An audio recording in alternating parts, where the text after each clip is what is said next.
Divine Providence by Father Ronaldo Zacharias from the Salesians of Dom Bosco. All creatures look to you to give them their food at the appropriate time. When you provide it for them, they gather it up. When you open your hand, they are filled with good things. When you turn away your face, they are dismayed. When you take away their breath, they die and return to the dust. When you send forth your Spirit, they are created, and you renew the face of the earth. Through Psalm 104, the psalmist sings the glory of God that reveals itself in the creatures. Just as God rejoices in everything He created, the creation praises Him for being created. Creation reveals the intimate interdependence between Creator and creature. God prolongs Himself in everything that exists, while everything that exists depends on Him to continue subsisting. Among all creatures, the human being was the only work created in the image and likeness of God, that is, able to make Him visible in the world, as if it were a kind of primordial sacrament of God to humanity, capable of revealing the wealth of an invisible mystery, but present and active in human history. Created for the relationship, the human being is the only being who, even in the frailty of flesh and in the contingency of history, is capable of a filial and loving relationship with God. Having been made in the image and likeness of God from the beginning, man was able to have a special relationship with the Creator, one of deep participation in His communion of life and love with the Son and the Spirit, a vocation destined to eternalize itself.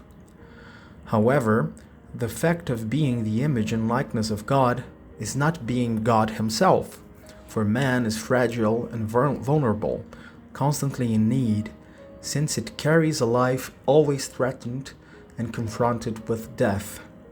Made from the dust of the earth, but living by the breath of the Spirit, the human being, at the same time that is able to painfully perceive his own precariousness, also knows that death will not be the last word spoken by God about him, and that encourages him to face the adversities of the times in which he lives.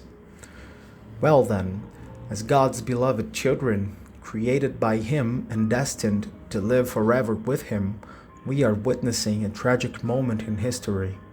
Suddenly, the whole world was surprised by a virus that, among so many things, reminded us of what we had forgotten. Nobody is in control of anything, not even of one's own life. Furthermore, the coronavirus opened something that we had made a point of forgetting. No one saves oneself, much less alone. As if by magic, the whole world turned to God to ask for protection and healing, fearful of dying and returning to dust before the right time. And God made Himself present through the action of thousands of people, images and likeness of Him, who placed themselves at the service and care of those who most needed, while others struggled to run against time in the mission to discover what could alleviate so great and dreadful suffering.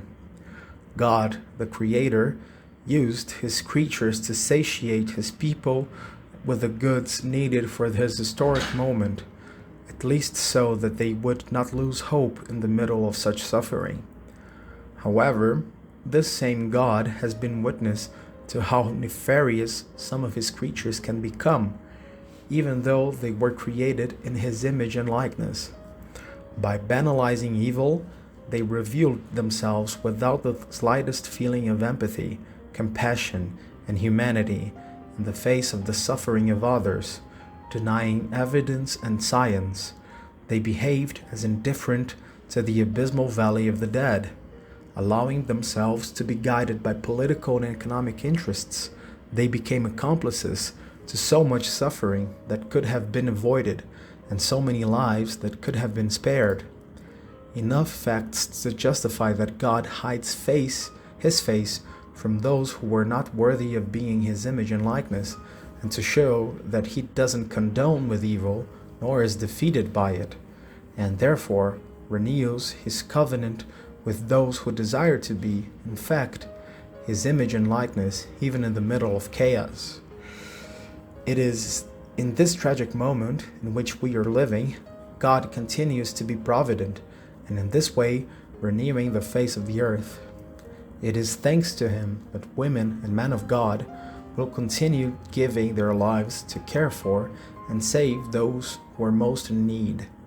It is thanks to him that, even in the middle of so much hopelessness, his daughters and sons do not tire of fighting for everyone to have more life and life in abundance. It is thanks to him that, despite everything, we want to continue living as reconciled sons and daughters, called to transform this world through fraternity and solidarity, justice and peace. It is thanks to him that we have the courage to distance ourselves from that indifference and complicity which try to silence the only thing that shall not leave us in this moment, the prophetic voice. God wants, indeed, to continue being provident, but through us. We are image and likeness of him, the divine providence that he offers to the world.